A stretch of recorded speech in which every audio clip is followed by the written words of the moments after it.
नमस्कार। Day to day news Bharat पर आप सभी का स्वागत। मैं दिवांशु।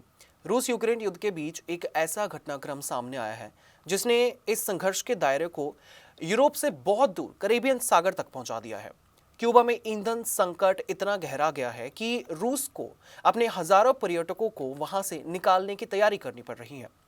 मॉस्को की एविएशन अथॉरिटी ने स्वीकार किया है कि अमेरिकी प्रतिबंधों के कारण क्यूबा में जेट फ्यूल की भारी कमी हो गई है, जिसकी वजह से रूसी एयरलाइंस को अपनी उड़ानों का स्केड्यूल बदलना पड़ रहा है। रोसिया एयरलाइंस और नॉर्डविंड एयरलाइंस को केवल रिटर्न फ्लाइट्स चलानी पड़ रही हैं, हवाना और व्रादेरो से सीधे मॉस्को, ताकि रूसी नागरिकों को सुरक्षित वापस लाया जा सके।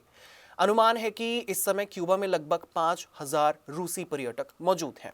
यह घटनाक्रम केवल पर्यटन या फिर एविएशन की समस्या ही नहीं है, बल्कि यह दिखाता है कि रूस यूक्रेन युद्ध और उससे जुड़े भू राजनीतिक तनाव अब वैश्विक सप्लाई चेन, ऊर्जा आपूर्ति और तीसरे देशों की स्थिरता को भी प्रभावित कर रहे हैं। क्यूबा, जो पहले से ही अमेरिकी प्रतिबंधों के कारण आर्थिक संकट में जूझ रहा था, अब तेल आपूर्ति रुकने के कारण गंभीर ऊर्जा आपातकाल में फंस गया है। बिजली कटौती, बस और ट्रेन सेवाओं में कमी, होटल बंद होना, स्कूल कॉलेजेस की सीमित गतिविधियां और सरकारी कर्मचारियों के लिए 4 दिन का वर्क वीक, यह सब बताता है कि स्थिति कितनी ज्यादा विकट हो चुकी है। रूस की ओर से यह भी संकेत मिला है कि वो क्यूबा को मानवीय सहायता के रूप में तेल और पेट्रोलियम उत्पाद भेज सकता है। रूसी दूतावास हवाना में लगातार एरोफ्लोट और क्यूबन एविएशन अथॉरिटी के संपर्क में है, ताकि नागरिकों की सुरक्षित वापसी सुनिश्चित की जा सके।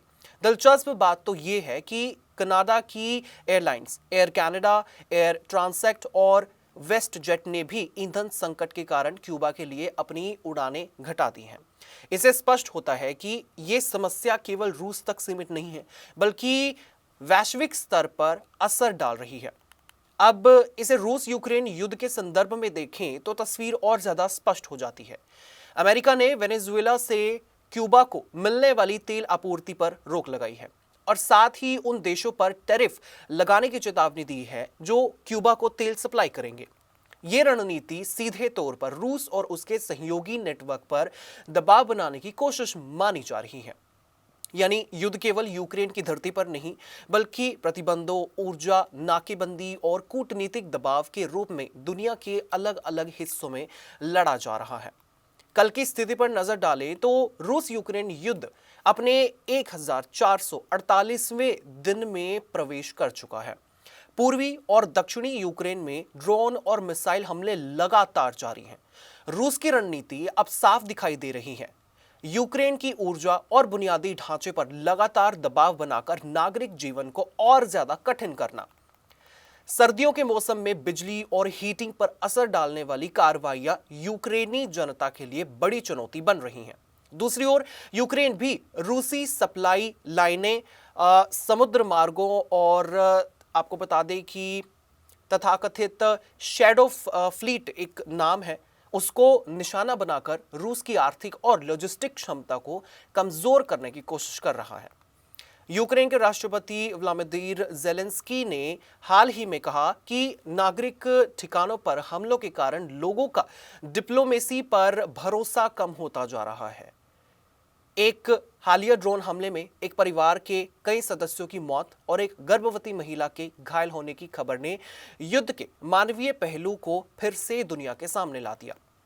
ये केवल सैन्य संघर्ष नहीं रह गया है, बल्कि आम नागरिकों के जीवन को सीधे प्रभावित कर रहा है। इसी के साथ शांति वार्ता की कोशिशें भी लगातार तेज होती हुई नजर आ रही हैं। रिपोर्ट्स के अनुसार युद्ध विराम और संभावित शांति समझौते को लेकर बातचीत के नए दौर चल रहे हैं, जिसमें अमेरिका और अन्य मध्यस्थ देशों की भूमिका अहम मानी जा रही है। संकेत ये भी है कि अगर कोई समझौता तैयार होता है तो उसे राजनीतिक वैधता देने के लिए यूक्रेन में चुनाव या फिर जनमत संग्रह जैसे कदम उठाए जा सकते हैं। ज़ेलेंस्की का ये रुख बताता है कि वे किसी भी शांति समझौते को जनता की सहमति के साथ लागू करना चाहते हैं। यूरोप में इस युद्ध को लेकर बेचैनी बढ़ती जा रही है। कई देश अपनी रक्षा तैयारियों की समीक्षा कर रहे हैं और यूक्रेन को दी जा रही सहायता को लंबी अवधि की रणनीति के रूप में देख रहे हैं। सवाल यह भी उठ रहा है कि यदि युद्ध विराम होता है तो विवादित क्षेत्रों का भविष्य क्या होगा, सुरक्षा गारंटी किस रूप में दी जाएगी और क्या यह शांति स्थायी होगी या फिर अस्थायी विराम। इन दोनों अपडेट को जोड़कर देखें तो बड़ी तस्वीर उभरती है। एक पहला अपडेट जो रशिया क्यूबा से अपने पर्यटकों को वापस लाने की कोशिश कर रहा है।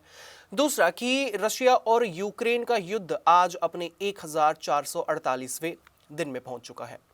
युद्ध और शांति की कोशिशें साथ साथ चल रही हैं इस बीच, लेकिन साथ ही प्रतिबंधों और ऊर्जा नाकेबंदी की जंग भी तेज हो रही है। क्यूबा का ईंधन संकट इस बात का उदाहरण है कि कैसे ये संघर्ष दुनिया के दूसरे हिस्सों को भी अपनी चपेट में ले रहा है।